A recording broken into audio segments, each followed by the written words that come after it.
அண்ணா வாப்பா. பைக் கொஞ்சம் சர்வீஸ் பண்ணணுண்ணா. பக்காவாக பண்ணி தருவோம்பா. உன் வண்டி மாதிரி கொஞ்சம் பார்த்து பக்காவாக பண்ணி கொடுண்ணா.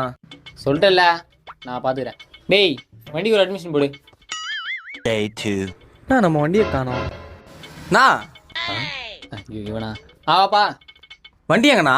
இதோ ரமேஷ் எடுத்து போய்க்கிறான்ப்பா. ரமேஷா? அது யாரு? அவர் நம்ம ஃப்ரெண்டு தான்ப்பா. இந்த கடைக்கு வரையும் போகிறேன்ட்டு எடுத்து போனா வந்துடுவான், சாயங்காலம் வந்துடுவான். ஓ நானா கஸ்டமர் வண்டி அவன்கிட்ட கொடுத்துட்டு அசால்ட்டாக சொல்லுங்கிறா. ஏம்பா, நேற்று என்ன சொன்னேன்? உன் வண்டி மாதிரி கொஞ்சம் பார்த்து பக்காவாக பண்ணி கொடுண்ணா. சொன்னியே இல்லையா? ஆமாம். வாப்பா. நோ பிரேக் பிடிக்க மாட்டேங்குதுண்ணா. அட்ஜஸ்ட் பண்ணிடலாம்பா. நோ புதுசு பொண்ணா. அப்புறம் இன்ஜினில் கூட டிக்கி டிக்கிட்டு சவுண்டு கேட்குது. இன்ஜின் புதுசாக இறக்கிடுவா. நோ அதை மட்டும் கொஞ்சம் பார்த்து சர்வீஸ் பண்ணி கொடுண்ணா. வண்டி விட்டு போகிறேன், உன் வண்டி மாதிரி பார்த்துக்கண்ணா. நீ சொல்லிட்டல, நான் பார்த்துக்கிறேன். அரமண நக்கிளி தரையில நடப்பது நடக்குமா?